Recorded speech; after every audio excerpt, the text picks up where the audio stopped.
بالله من الشيطان الرجيم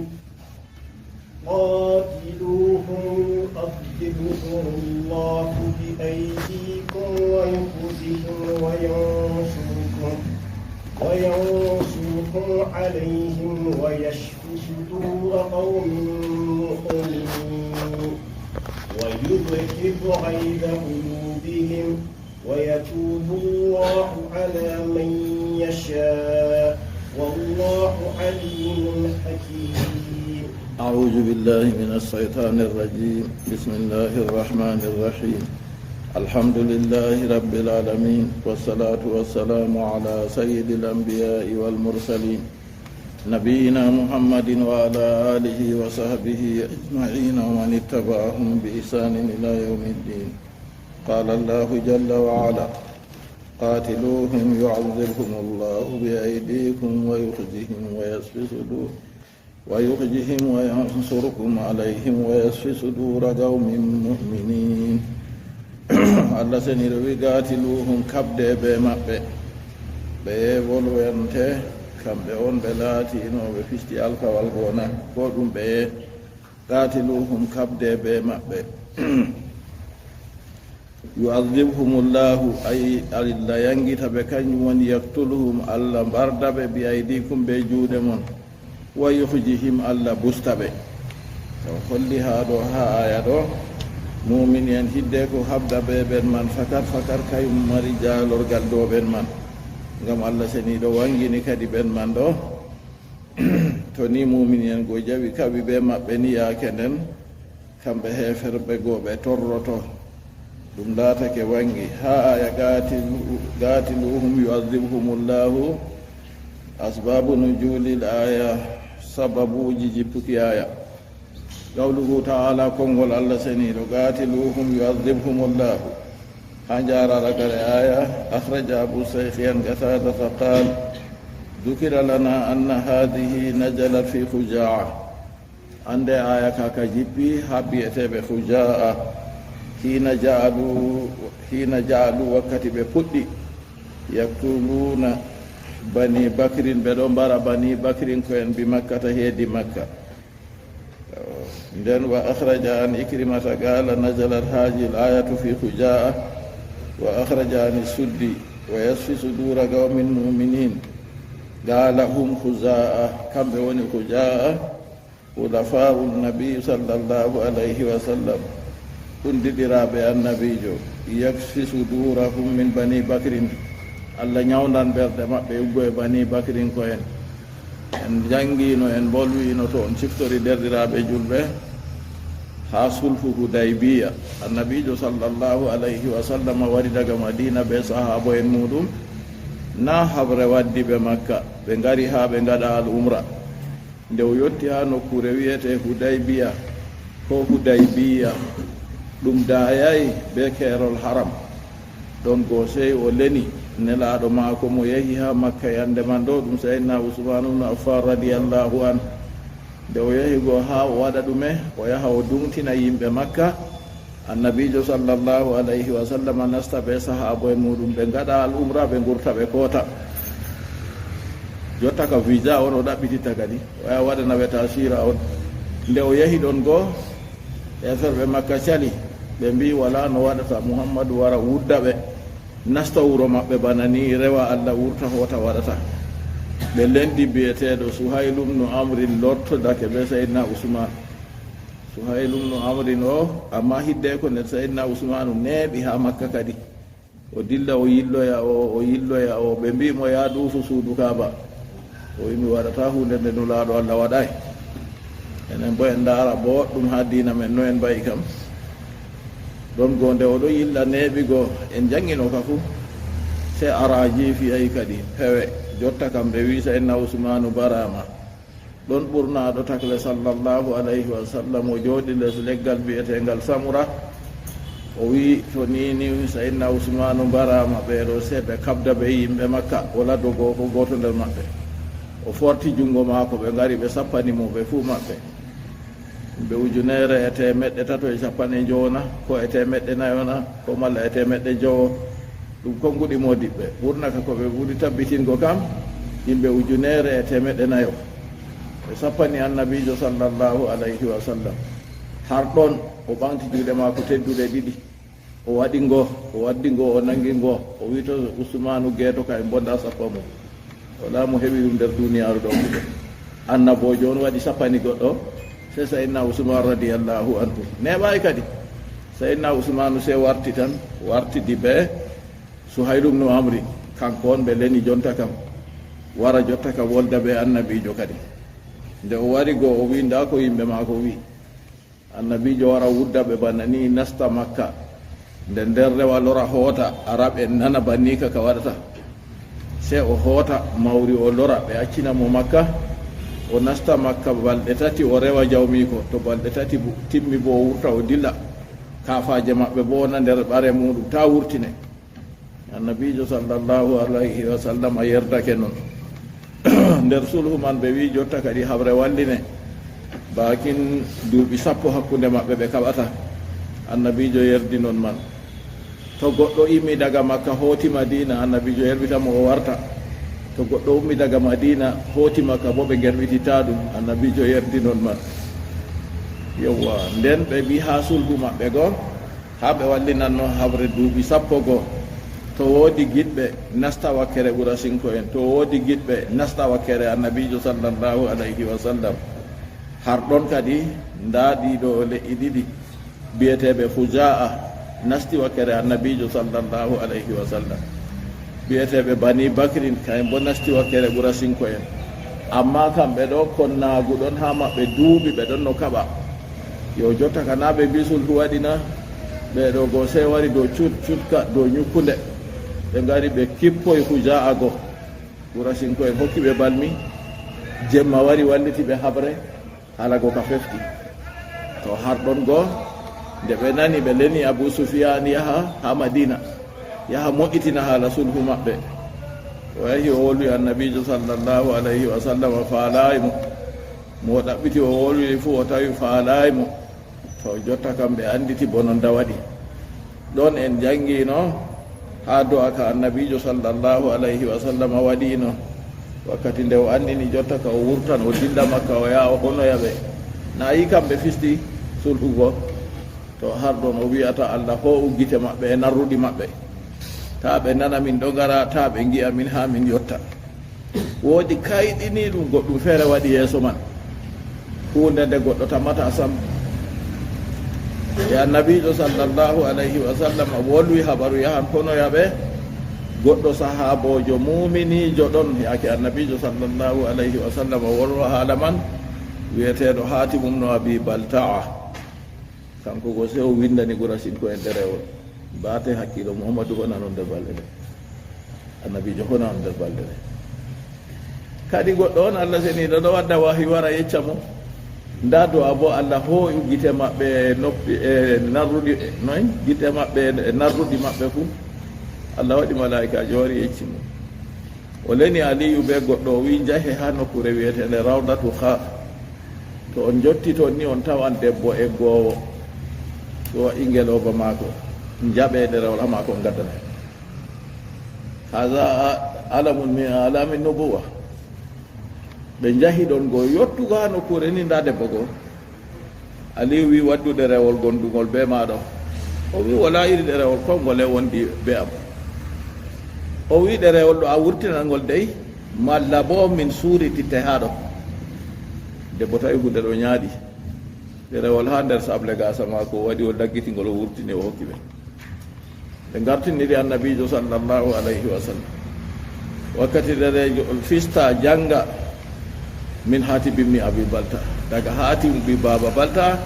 kay windani ɓurasinko e ɗo rentina ɓe. ɓe ƴowno e hatim o ma hada ya hatim, o winulaɗo allah tata yawana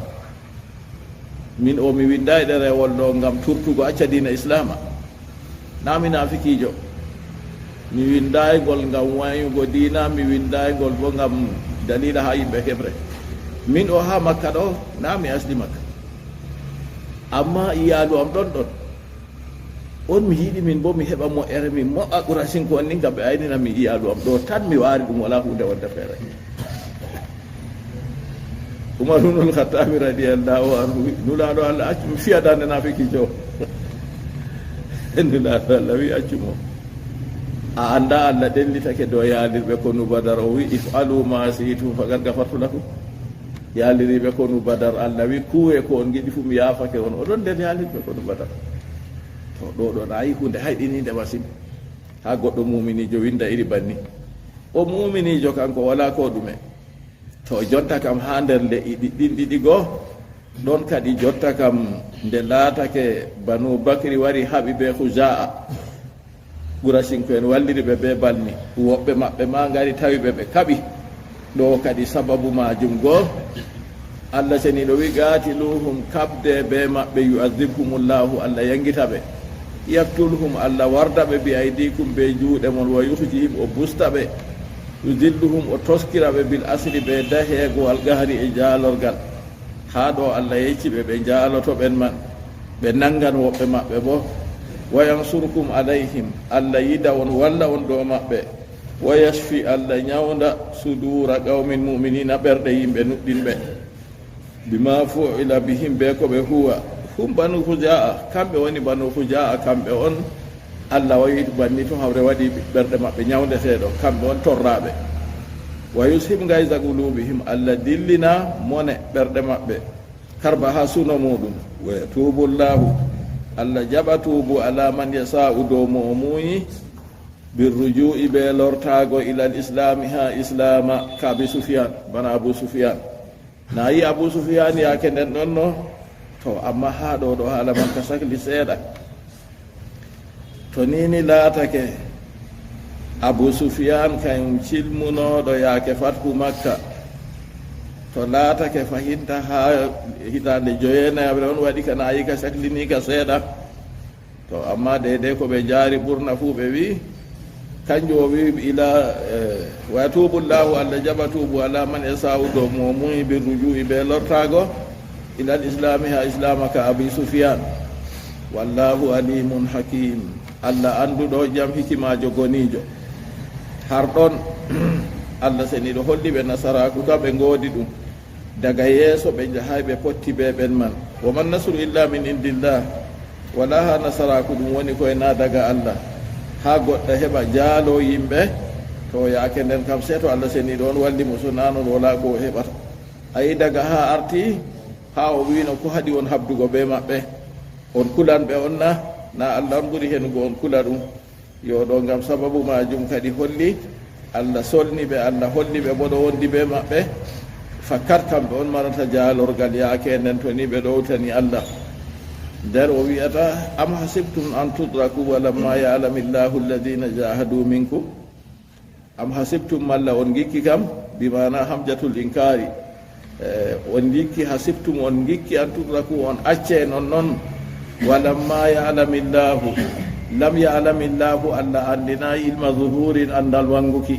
Allah kana o anduɗo daga o tagayɓe to tagi ɓe no ɓe tammi laatugo ɓe no ɓe mayrata fuu tafsir o men wi ilma zuhurin andal wanginki on ha Allah seni ɗo wanginana yimɓe fuu yi a faama to ɓe gikki kamɓe ɓe acce non Allah seni ɗo acca ɓe min gayri gitalin ko luuti habre on ɗo gela Allah acca on ta on jaa on kaɓana a yiiɗi aya ka to a laari be aya gon ka ha hasiba na hulnan mbi adamajo enen ka woodi ko en numa alif lam mim a hasiba annasu an yudraku an yaqulu amanna wa hum la yuftanun wa laqad fatanna alladhina min qablihim yimɓe yikkan kamɓe ɗo ɓe mbiya min nuɗɗini ɓe pitintake samna min fitini no artuɓe bo to noon ha aya ka wari ha ɗo bo bela onon ka on jooɗa bana ni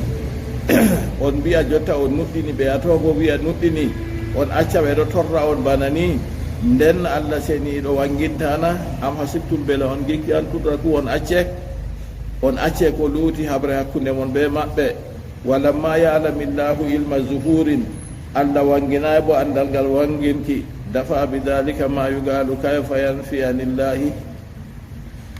yanfi ilma allahi ha ɗo ko oɗo yerɓiri be man tafsir o men wi ilma zuhurin ɗo ko yerɓiri ngam o wi noy goɗɗo wi'irta kadi andal riwiɗe ha Allah bo walamma ya'lamillahu Allah anda alladina jahadu allah andaɓen koniɓe no goɗɗo wirata allah anda hunde kanjum o wi ko allah wi toon kam ɗum ilma juhuri andal wanginki on allah kado andi kayfa yanfi ilma llahi ma annahu mutaalliqun bi kulli shay'in noy andal allah bo riwirte hawtade be andal allah ɗo jongitake be kala hunde fuu hunde ko nde wujida o lam yujat hunde man nde ɗon be nde wala fuu allah ka anduɗo nde nden fayinta allah wi walamma ya'lamillahu alladina jahadu allah andaɓen koniɓe andal wanginki on jotta ka ha wanginana yimɓe fuu gi'a ɓe ye on laati jahadu minkum ɓe honide nder moɗon bi ikhlasin ɓe laɓɓinki walam yattakiju ɓe jogitaki min dunillahi tana allah wala rasuli wala nulaɗo allah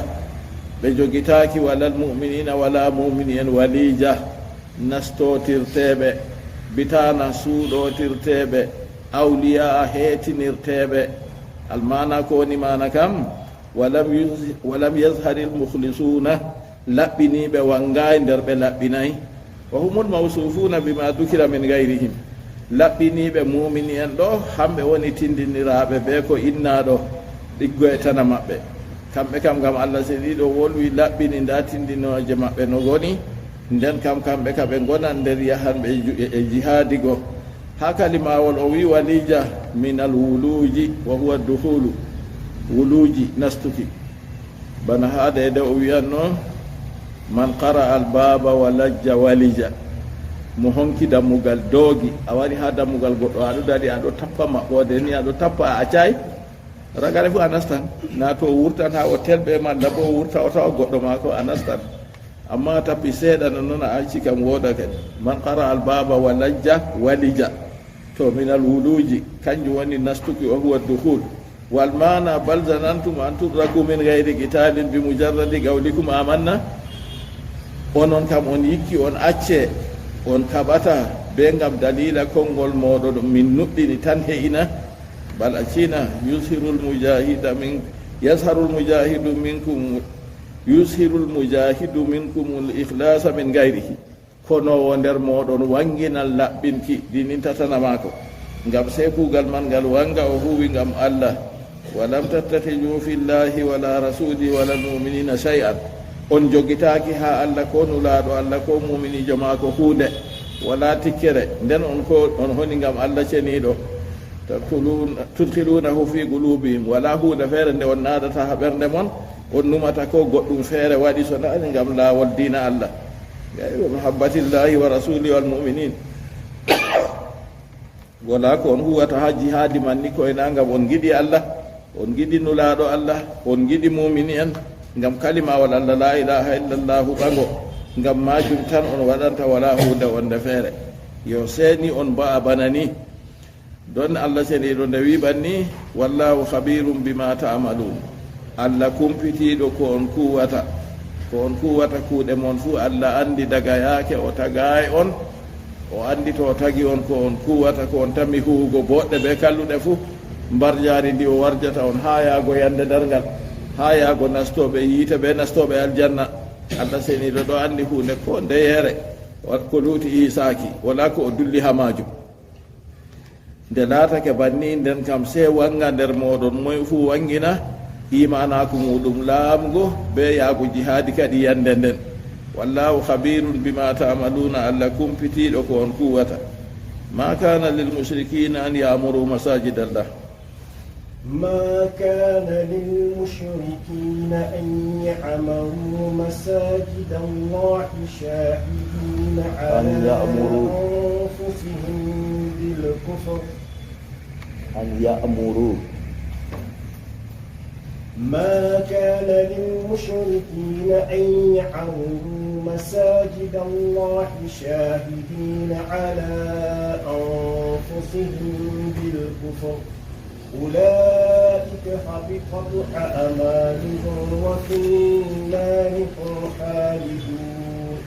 إنما يعمر مساجد الله من آمن بالله واليوم الآخر وأقام الصلاة وآتى الزكاة ولم يخش إلا الله فأسى أولئك أن يكونوا من المهتدين. قال الله جل وعلا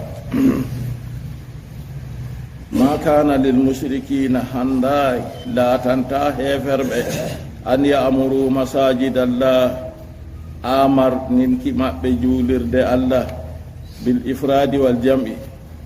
أن يأمروا مسجد الله أن يأمروا مساجد الله بالإفراد مسجد بالجمع بمساجد يدفو جنجراما فلا حندنتا هفر بلا تناكي بكم بون بآمر دينا جولر دي الله nden kadi to wadi be jam'u noy wadata kadi amardon kiman dume bidukhulihi be nastuki julirde man wal qu'udi fi e joduki hermare julirde dum hada make fero nastatande jodata der mare an mumini joto a wari anastan julirde amara nangardam to anasti julirde tata joda se to anafi darde didi tawon hadithul qatada hadithul sahih al-bukhari إذا دخل أحدكم المسجد فلا يجلس حتى يصلي ركعتين to goto moɗon nasti juulirde tata o jooɗo ko enato o juuli darɗe ɗiɗi alhamdulillah walillahi alhamdu wal minna wallahi moƴƴe allah seni ɗo ɗuuɗi ɗo men fanti hani en getta ɗe be kunduɗe men be terɗe meɗen jemma e ñalowma en ɗo ferwi ɓe en ɗon nder yimɓe fof en gette moƴƴe allah seni ɗo faɓɓay ɗo on andi ko yimɓe gonnona to goɗɗo nasti juulirde ɗo nafata se ƴoppina seeɗani nden jumma to nasti ɗo ƴoppina seeɗani nden jumma ƴoppina seeɗani nden jumma alhamdulillah daga allah foni modi bo amin rahimahullah dari be waaju ha warti minin fu woodi ko min gajata allah waɗi ɗum itti jotta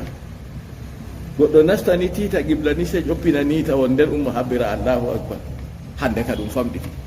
taw fota wiigo timmi kam amma famɗiti min kam mi anda daga nde mi wayri ɗum wiigo an juulɗo to a nasti juulirde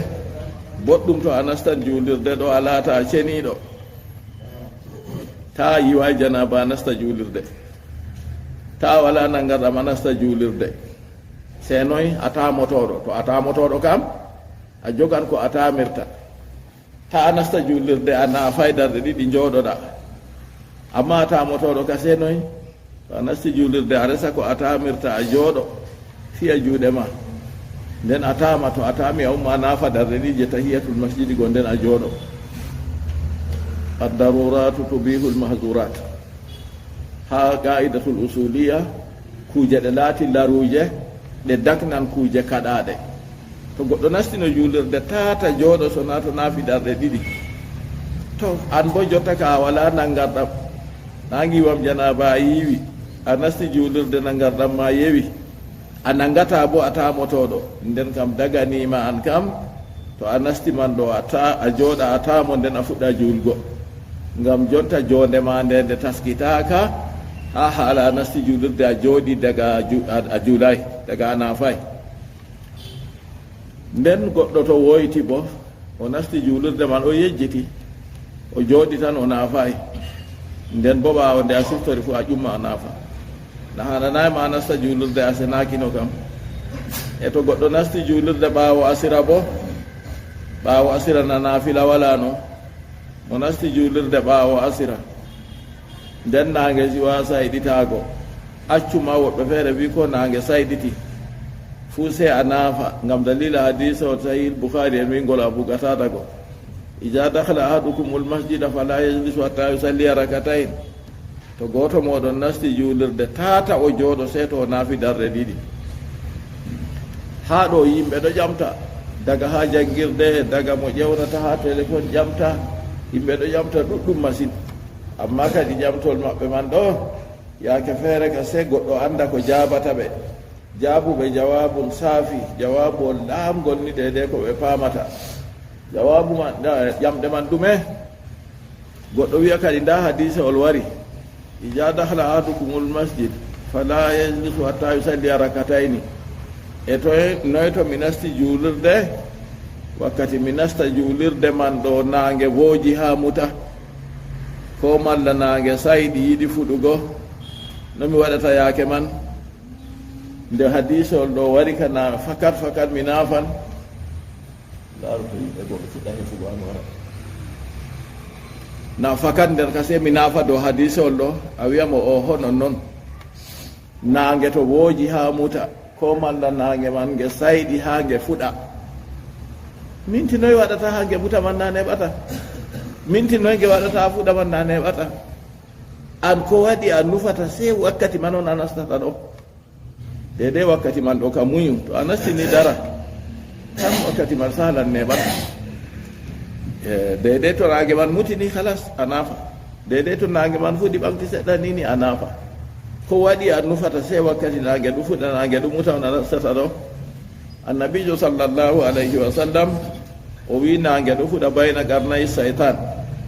naange ɗo muta bayna qarnayi saytan naange ɗo fuɗa hakkunde luwe sayɗanu ɗiɗi nge ɗo muta bo hakkunde luwe sayɗanu ɗiɗi yaake nden rewoɓe naange rewoɓe sayɗanu goɗɗo sujidina nge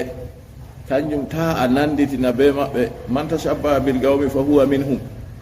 mo nanditi be yimɓe ɗo kanko oɗon nder maɓɓe kanjum kadi dede wakkati naange ɗo fuɗa ko naange ɗo muta ɗo kam hakkil kadi goɗɗo feere wi a haala gorka feere bona ɗon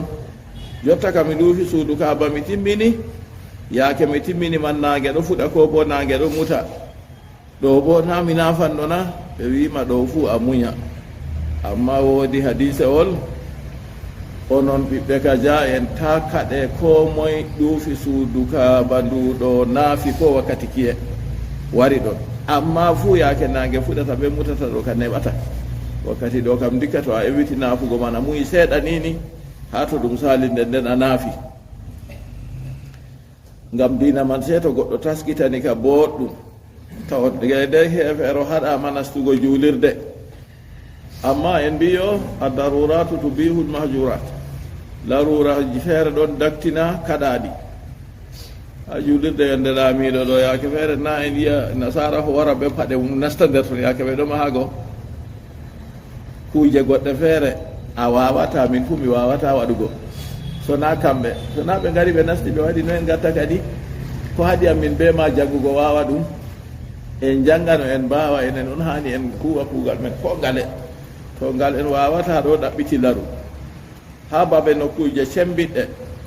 bana julirde makka ko madina ɓen man ɗo jooɗi bana ha jidda ɓe ɗo giida ɓe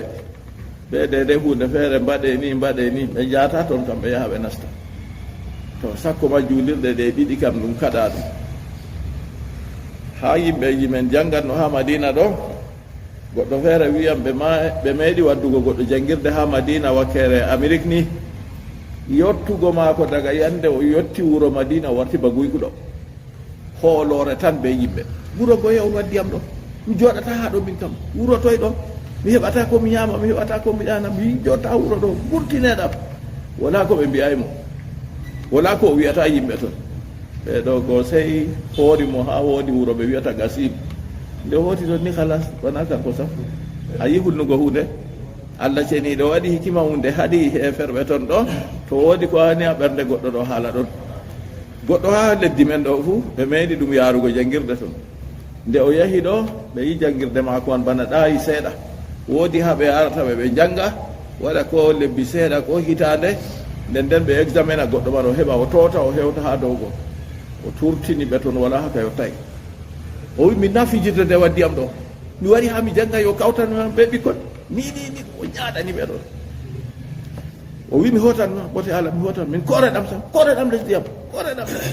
ɓe wimo nde hijju ɓaddi kam muñule a jooɗa hijjata ona lutta hotugo o wi ko malaikajo jippi ha ɗo resatayam ɓe wi inna lillahi wa ɓe waɗi mo a wiyom o hooti tan wato nde o warti mi nani haala ɗon min kawti min dilliɗi hawtirde ha jamena to mi yimo fu min ha mi diwtor nden yaake man oɗo habda dursugo qur'anu bo komi wayrano amma mi wayri mo faɓɓi nasalullah salamata wa lafiya to juulirde ɗum ɗi adamajo horma ɗum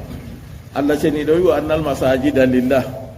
juulirɗe ɗo ɗum cuuɗi allah wa annal masajida lillah juulirɗe godani allah to juulirde gilluɗo allah henake bo dow gillaɗo teddina gilluɗo ɗum a yillan goɗɗo bo to goɗɗo tedduɗo a yahrata no a yiɗi fuu yimɓeji feere ene ɗon juulda be muɗum ha nder juulirɗe man ɗo to rukni ni se a yiya hakkude sarla muɗum be toggoyel mum ɗo fuñi malla to sujudi ni a yiya ɗo fuñi fuzu zinatakum inda kulli masjidin ko e limse mon ha kala juulirde fuu kadi limse maako man nde o mari ɗo ha ndey yo juulɗo on hanani ɗum nasta juulirde nasta bo be sarɗi muɗum no nastirte o nasta juulirde ɗo ngam dalila dewal on haaje maako ha juulirde ɗo ma kana lil musrikina latanta heferɓe an yamuru masajid allah amarnuki maɓɓe juulirɗe allah ko masjid bil ifradi ɓe wajjidinki wal jam'i e jam'u tafsir o men wi bi duhulihi ɓe nastugo juulirde wal gu'udi fihi e jooɗuki nder juulirde man ɗo handana heferɓe nden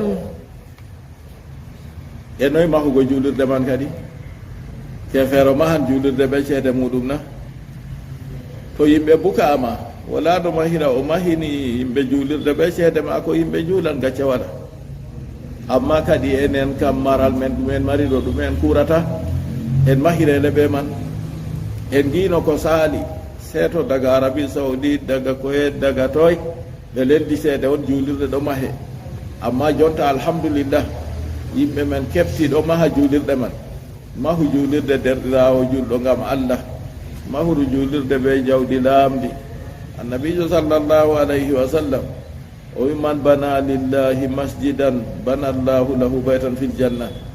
mo mahani Allah juulirde Allah mahanan mo suudu nder aljanna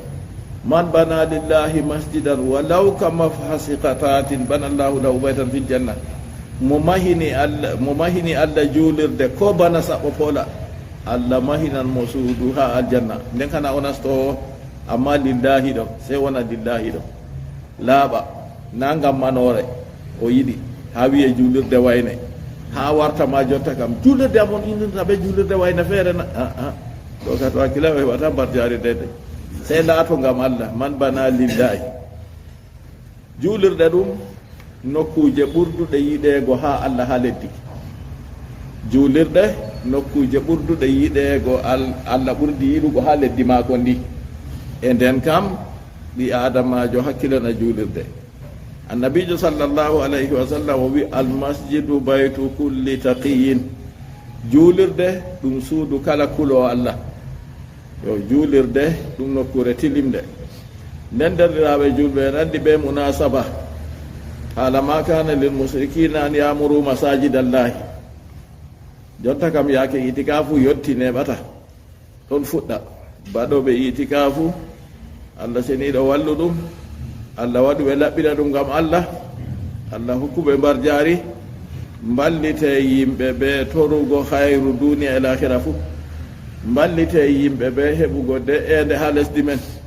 mballite yimɓe ɓe heɓugo hoolare ha lesdi men en keɓano en juulira en keɓano en jangira en keɓano en kawtira en ɗo giya lesɗe ko taari men ɗo bonondaji ko waɗata Allah ren en amma ko en mbiyata batɓe itikafu seere en tan boɗɗum ha itikafu muɗum to goɗɗo waɗi itikafu ɗo ɗum kuuɗe tati on o huwata ha nder juulirde man daga arande kam mata won to o wari o nasti juulirde ngam itikafu ɗo o wurtata juulirde ɓe wi wurtugo man ɗo senda geɓe tati yeɓre woore ɗo doole maako o wurtan wala no o waɗata bana o yahan ɓaawo suudu may wala nder juulirde doole o wurtan kañum kanayi o yahan ɗo laru on malla o heɓata mo waddanamo ñamdu seeto o yahi o wurti o soodi ñamdu maako doole nden bo o wurtan ɓe wi o ka hannda ma waɗa itikafu ngam o ngayru mak fiyin na o ke aɗo to o waɗi itikafu maako jotta kam ɗum ɗaɓɓitan doole se o wurta o dilla saare o waɗoya hunde feere kay iɗin o ta waɗa itikafu to o waɗi itikafu o wurtata yaasi juulirde o yaha o juuɗa janaisa to nder juulirde kana o wurtay ɗo ka gacce wala o wurtata o yaha o laaroya ñawɗo ko baaba maako ko dada maako se ɓe mbi dow sarɗi to o sarɗitake daga yaake oɗo waɗa itikafu a anniya maako mi yahan mi laaroya wayne walla bo wayne to maayi mi yahan mi juula ɗum ɓe wi nder ka gacce wala to luuti noon to o wurti ɗo itikafu mako wonni. ummul muminina aisha radiallahu anha oɗo waɗa itikafu nden o wurta o dilla ngam hajatul insani o yahata o widdoto o taroto gaɗa suudu ñawɗo ɗon nder suudu man o darata dow muɗum se oɗo sala on oɗo ƴama ɗum no wayi baɗo itikafu se lismita anda ko huwata. goɗɗum feere ɗon to nini kanjum ka o huwi tataɓol man itikafu mako wonni tan wala haala feere. oɗo waɗi itikafu nden o woodi kuje mako soggu o wurta o yaha o sorrana yimɓe malla o woodi ceede o wurta o yaha o sooda kuje feere na je laru na gam ñamdu na gam jaramgo itikafu mako wonni. malla oɗo waɗi itikafu o wurta jonta kam ka iri sukaɓe ɗo on kakkila de mbaɗe itikafu ɗum kuugal hayru amma se on waɗa kilo oɗon nder itikafu go kay suno mo o dal dilli mo sa saare mako daye o umma o dilla o tawoya debbo mako o waɗa o lora itikafu wonni to a lorɗo se a fuɗɗita feere kesum. amma to o hoyɗiti a juulurde ka gacce wala yo kanjum waɗo itikafu se o mara bo ko o we'ititta pamarum ni nder juulirde na a wadda masala ha juulirde borgo ɗumen borgo libina borgo ɗumen aɗo ñobbidiri so wi waɗi ha juulirde piiloje wakkere a yiyay ɗo ma a sukli yimɓe juulirde ma ta wonna ɓuray tapiyel pamarel a we'ititta ngam ɗume ta a hoyɗita a wonna juulirde. goɗɗo jooɗiɗo nder juulirde waɗɗo itikafu ɗo na ɗo yiɗi haaje maako dey o taƴake yimɓe fuu ha o ferwida be Allah jawmi ko o rewa ɗum o juulan o janngan qur'anu o innan Allah kuuɗe tati ɗe on huwete. goɗɗo baɗɗo itikafu nden jonta kam a pilowo mawɗo na noy wiyete transporteur jo mawɗo na jonta ka derkeɗe aɗon be téléphone ha nder juulirde ɓe téléphone ama ɓe ƴowna alaji wayne kaja wartiri ceede ni kaja seede ni kaja yo koose kaja yaare versini am ha banque kaja bo dokkane am wayne kaja bo waɗe ni to aɗon no a biroma kano a watta ɓuri noon na to mota kaja wa warti waddi dongal ni kaja to kaja yaarine wayne kaja yaarine wayne kaja waɗe ni wurta ka téléphone man ta warduɓe magel ha juulirde ma sam sakko a siftora hunde feere a téléphone a ngel sukle mo waɗi itikafu ɗo o wurti yimɓe haaje maako ɗume o ferwida be Allah mo o rewata ha o rewa ɗum o heɓa annoraji ɗi hayru nasta ɓernde maako o heɓa Allah omtinamo faamuji goɗɗi feere o heɓa Allah fondamo be laylatul qadri jemmare nde hoddirki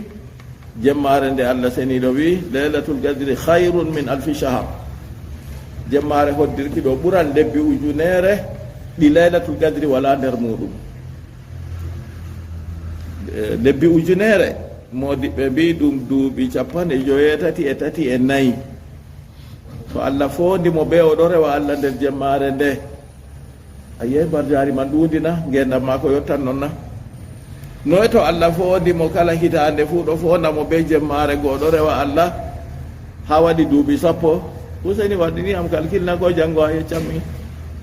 duuɓi 63 nde 10 hay barjari ma ko ɗuɗan amma kadi bo dawjere feere ɗon to yimɓe goɗo gewa suuma e malla oɗo ɓarotiri be sobajo maako ɓe gewtan nder juulirde nande na ɓe mukɗuɓe kana ɓe gewtan kam ha nder sey ɓe wara ɓe nasta ñoyre tan ñoyre man ɗume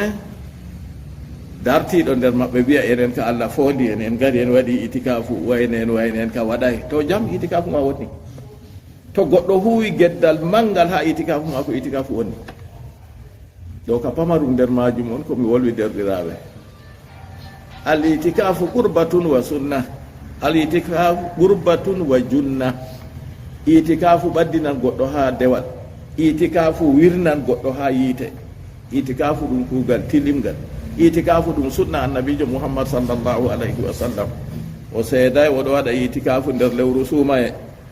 o waɗi itikafu ha sappoje arandeje lewru suumay o waɗi itikafu ha sappoje cakaje lewru suumay o wurtanno se o wi yimɓe ɓe mbaadi itikafu hutata ɓe gurto o yinama jemmare laylatul gadiri ɗo amma ha o yecca wayne ɓe wayne waɓotide o yejiti jemmare nde amma o yii jemmare man ɗo oɗo sujida nder ndiyam beelope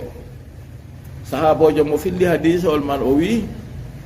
yende toɓi jemmanogas e goo abre lewru suumay juulirde si'i ɓe juuli suba fajiri man o yi loope ɓe ndiyam ha tinde annabijo sallllahu alayhi wa sallam o wi o gasni fakkat nder ka jemmare man on laylatul gadri go modiɓɓe feere wi laylatul gadri ɗon nder hitande fuu nde jemmare man nde woore amma ɓe anda ha nder lewru nduye woɓe feere mbi kay nda hadiseji waddi fakkat jemmare man nder lewru suumay nde woni ɓe bo fayin tawi fakkat jemmare man ɗo ha sappoje ragareje on nde woni nder majum be hadisewol ngol goɗɗo yi loope ha yeeso annabijo be ndiyam go woɓɓe feere wi fakkat ha sappo ragareje on jemmare man nde woni amma ha jemmaje jorije jemma nogas e go abre jemma nogas e tatabre jemma nogas e joyabre jemma nogas e jeeɗiɗabre jemma nogas e jeetatabre woɓɓe nogas e jeenayabre woɓɓe maɓɓe mbi fakkat ha jemma nogas e jeeɗiɗabre on woni ɓe wi ngam aya qur'an wari inna anzalnahu fi laylatil qadr min jippini qur'an ɗo ha laylatul qadr ɓe wi qur'anu ha jippi bo daga lawhil mahfuz qur'anu jippi ha baytul izza asamanu duniya ɗum jemma nogas e jeweeɗiɗabre nden daga ummugo ha baytul izza wara ha annabijo sallllahu alayhi wa sallam qur'anu go jippiɗi ha nder duuɓi nogas e tati hadisawol gongol annabijo sallllahu alayhi wa sallam o wi mo yiɗi ɗaɓɓitingo laylatul qadri fu ɗaɓɓitande ha jawri ragareje yo ngam majum baɗo itikafu sembe maako fu ha o fondotira be jemmare nde ngam annabijo wi ɗon no ɗaɓɓitande ha sappo arandeje ɗo ɗaɓɓitande ha sappo cakaje o yeccama ha sappo ragareje on nde woni o seeday kadi oɗo waɗa itikafu ha sappo ragareje ha hitande nde o mayna o waɗi itikafu balɗe no gas o maynama ɓawato sallllahu alayhi wa sallam yo itikafu ɗum sunna modiɓɓe fuu mbi itikafu ɗum sunna amma goɗɗo habda to waɗi itikafu ɗo gewtama be qur'anu gewtama waɗgo jikiri be allah ceniɗo kanjum on haaje ma gewtama a juulowo lisma iri banni to tata waɗani aɗo jooɗi a huwawi kuuɗe ma dina bo wari wonni ta goɗɗo waɗa itikafu bo na o ke'aɗo warta jotta ka seeto o tori yimɓe ñamdu haɗo no ñaama ta o waɗano ta o waɗa itikafu goo bo kuugal ɗon ngal o huwanno ha o wallitita yimɓe fuu ɓe konfiyimo ngal nden o acca o dilla oɗo waɗa itikafu jotta ka o torri yimɓe warta o heɓa mbar jaari wakkere o heɓa junuba wakkere ta junuba go ñamta mbar jaari go dey to se goɗɗo lismo anda kuugal maako no o hurata kuugal diina to laati wajibi ala rasi wal ayn ɗo ka wala no waɗata sam o sela to laati ɗum sunna o hefta ha o wonata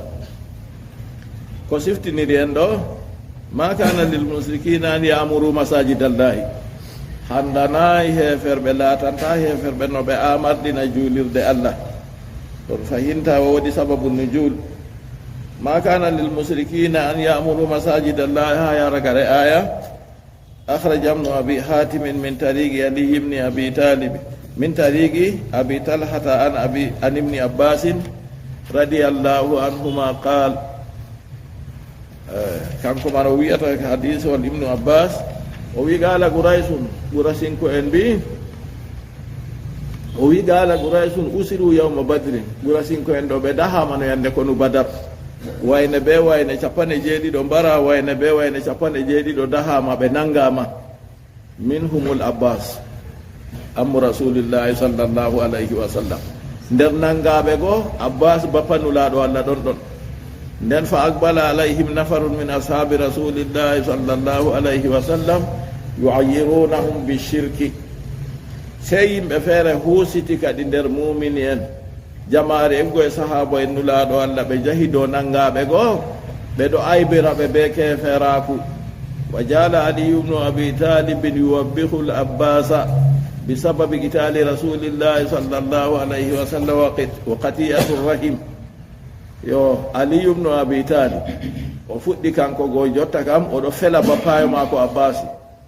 be sababu habduki muɗum be nulaɗo Allah ta'ago sompo ɗum ɓi derɗa on a wari aɗo haɓa be mum na waɗi ayi ɓe a sali nuɗɗin go nden Abbasi wimo yo malakum taskuruna masawiyana wa taktumuna mahasinana ko waɗi on bolwata kalluɗi amin nden on cuuɗa boɗɗi amin ka on bolwata fa qila lahu wiyama mo wa hallakum mahasin on silmai on nastai dina bo on wodi no boɗɗina qala winam oho min godi boɗɗi nanu afdalu minkum minin kana min ɓuran on ma nanono heferɓe giyata minin min ɓuran on namuru lmasjid alharam wa nahjubu lkaaba ay nahdumuha wa nuski lhajija wa nafukku lani Abbasi go wiyata nda minin ɓe no min goni min ɓuran on minin min ɗo amarɗina juulirde hormantede juulirde Makka amarnugo juulirde ɗo ɗum kuuɗe ɗiɗi mahugode darna be juulgo hamare jam jawdi ka itti jawdi muɗum amarni nde mahi nde darni enen bo en juula hamare to juulatake hamare kam ko bote kadi to amarnugo man ɓe mbiyata kam minin min ɓuran on min ɗo amarɗina masjidul haram wa najubul kaaba min ɗo jaggana suudu kaaba wa nuskil hajija min ɗo jarna hijjoɓe wa nafukkul ani min ɗo tetina dahaɓe nda kuuɗe amin nde min ɗo huwa ha ɗon kadi aya Allah seni ɗo jippini aya muɗum kadi ma kana lil musrikin handana heferɓe an yamuru masajidallahi an yamuru masjidallahi bil ifradi wal jami to wi masjid fahuma qira'atani sab'iyatani masjidallahi be masajidallahi ɗum jangde tawtiɗaɗe tabitiɗɗe fa ifradu imma ala al muradil masjidil haram to wi masjidil ma kana lil musrikina an yamuru masjidallahi nden ka ɗum nufama juulirde haram Makka aw malla bo alal masjidi ismu jingsin ko bo masjidu ɗo ɗum inde juulirde ko ndeyere fu to wardi dow masjidillahi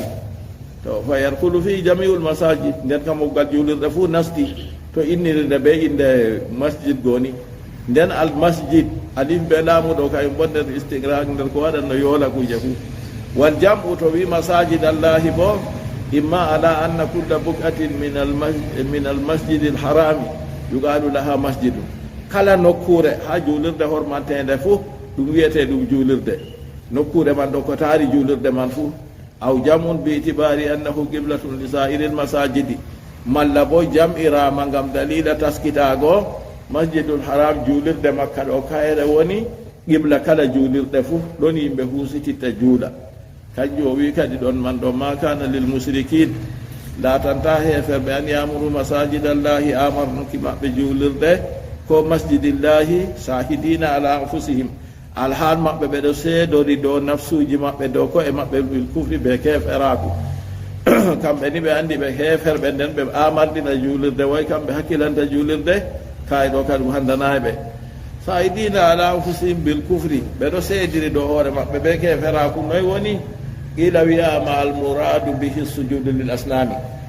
ɓeɗo hakkilana juulirde kaaba nden ɓeɗo sujudina labbi bo e noy on kamɓe man ɓe mbayi li anna kuffara quraisin kanu nasabu asnamahum kharija al bayti heferɓe qurasin ko en ɗo ɓe laati ɓe ɗisi labbi maɓɓe ha yaasi suudu kaaba labbi maɓɓe ɗo taari ɗon yande fathu Makka ma labbi 360 annabijo tawi fusiɗi ɗon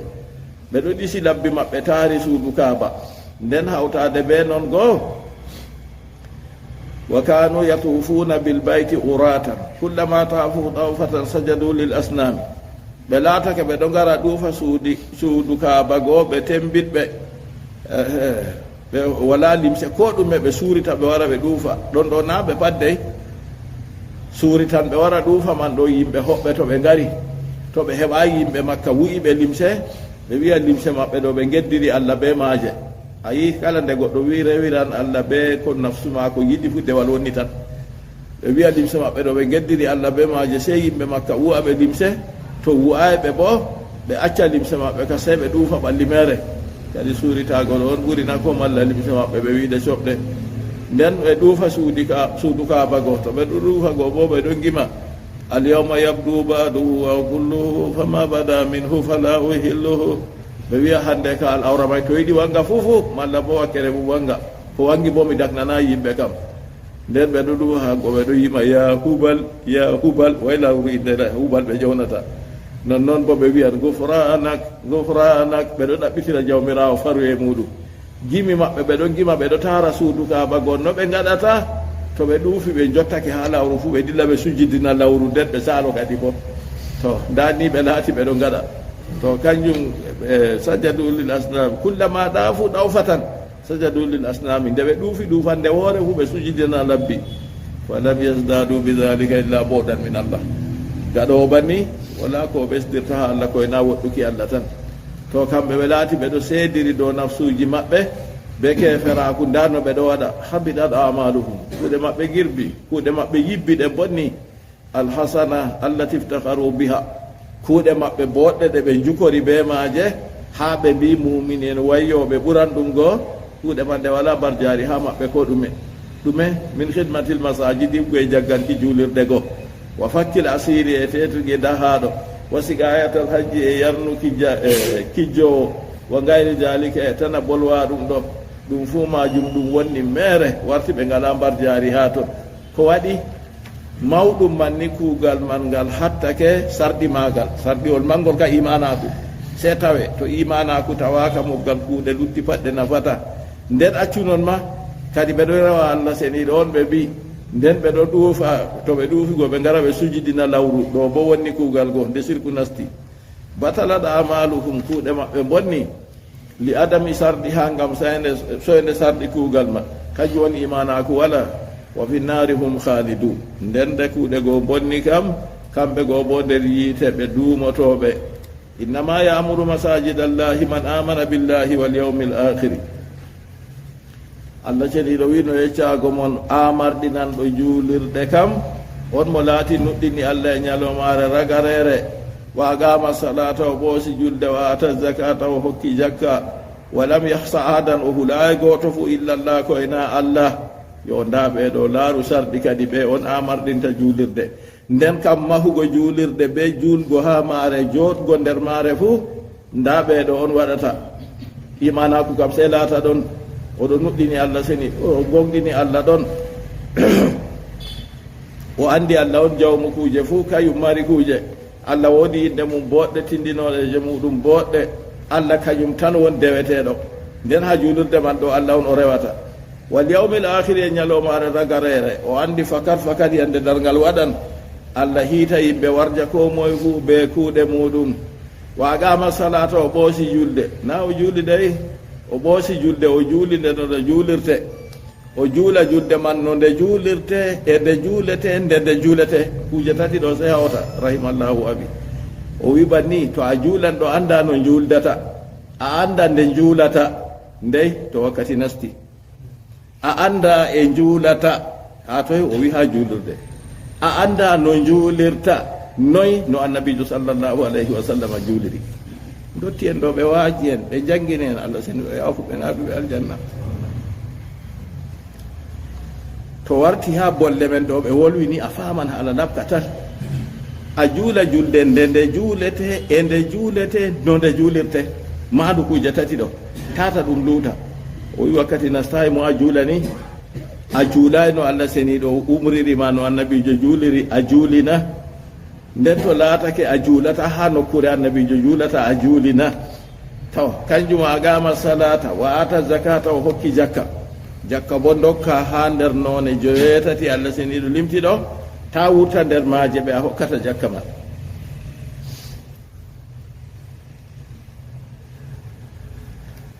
laato bo ɓe sarɗi muɗum sarɗiji man heewa ngam ɗum kuugal dina on se sarɗi man heewa nden walam yahsa illa llah on man hulaye bo ko luuti allah kulol ngol o hulata allah ceniɗo ɗo wala mo hulata iri maagol kalimawol khashiya ɓe wi kulol man kangol se allah tan ngol hulirta iri maagol ali sahi rahimahullah o wiyata goɗɗo wiyata khashitul hayya o wiyata khashitul hayya be kalimawol khashiya kangol ka wiyata se allah tan kanjo o wiima walam yahsa o woddanima ahadan wala gooto fu mo hulata illallah koyena allah kulol ngole kulol ni a hula wayne ka jatanadayam yite wayne ka jatanadayam aljanna wayne ka jata ɓortan mi imanaku kay woɗal ɗo ka kanju ka sey allah seniɗo yettidi fa asa ulaika an yakunu min almuhtadin allah seniɗo fo wi fa asa haqiqa ulaika ɓe a toon ma an yakununo ɓe laato min almuhtadina ebgoye kanditiɓe ɓe kam to sardiji ɗi waɗi da kamɓe woni amarnoɓe juulirde kadi kamɓe mahata juulirde kamɓe juulata nder juulirde kamɓe jooɗoto nder juulirde jangina kamɓe waɗata itikafu nder juulirde sani juulirde ka fu beɓe on wondi ayi daga arande ni haala imanaku on allah seniɗo fuɗɗiri imanaku ɗo on woni hoore kuugal ko ngale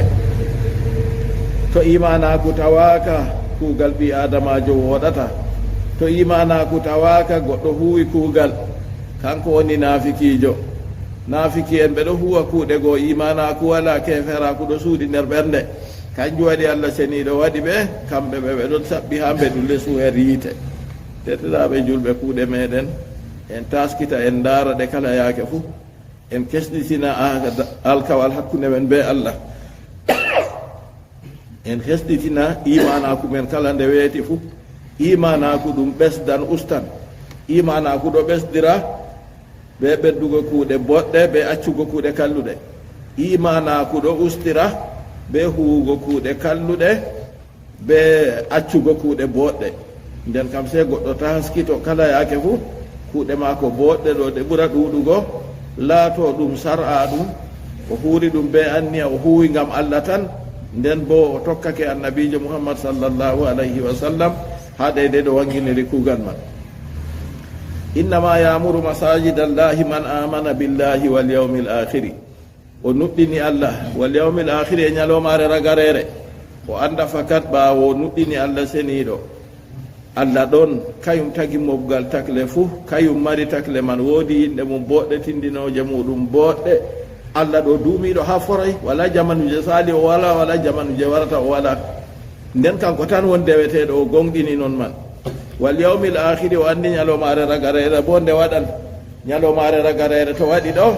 kayre woni ñalomare ragarere ha ñalɗe duniyaru ɗo ñalomare wonde feere wala ɓaawo maare ñalomare nde allah seniɗo ummitinta mo maayino nder ɓiɓɓe adama daga arandejo ha yotti ragarejo ñalomare nde allah seniɗo ummitinta kala ko mari yonki fuu ngam woodi ko ɗum toñotirino ko ɗum allah seniɗo waɗay ngam nastugo aljanna mummumteji fuu allah seniɗo ummitina ɗum fuu maaji annabijo sallllahu alayhi wa sallam wi woodi gonga toñino gonga nder mummumteji go dabbawa gonga woodi luwe nga bo wala marga luwe go hawi nga ɗo allah waɗanaga wala luwe go yande dargal nga hawta marga luwe go kayum bo nden daga ɓaawo ɗon to kiitakunde dabbaji timmi allah seniɗo wiya dabbaji go lattite mbulwuldi to kefoero yibanni o wiya ya laytani kuntu turaba tawenole min fuu mi heeɓi mi warti mbulwuldi mi siwti waɗata ko to a nani ya layta wari fuu to gononta waɗi haala man arti sali wolano ɗum kuure allah seniɗo hiita hakkunde ɓiɓɓe adama to yimɓe laatiɓe heferɓe soggete dille yiite kayum ka sona to o woodi no aybe hakkunde muɗum bo watititto fayin toye mumini en laaɓɓe kayum bo ɗo mangte ɗo yaare aljanna bana ɓe allah annabijo sallllahu alayhi wa sallam wi ɗon nder ummatore mako ujune 50 yarkuluna aljannata bi gayri hisabin wala ɓe nastan aljanna wala horosiya wala yangata wala ƴamtere sam nden ɓeɗo kamɓe bo ɓe nastoɓe aljanna nden ñalomare on nde waɗan bakin duuɓi ujune 50 e ko juttini nde mumini en yedduɓe allah ngam sa hata imanaku wala ha goɗɗo on o rewi allah kam imanaku en ngel ɗon amma ngel famɗi nden torrotiri be yimɓe ñaami neɗɗaku goɗɗo ñaami jawdi goɗɗo huɗi o waɗi ni ha sirkugo woodi dede kuuɗe go feere ɗe waɗi woɗay o yeddi allah seniɗo nden o tuubayi o mayri ɗo man ɓe ɗo ɗon nder kiitaji tawon hidde ko kiita go timma ñalomare go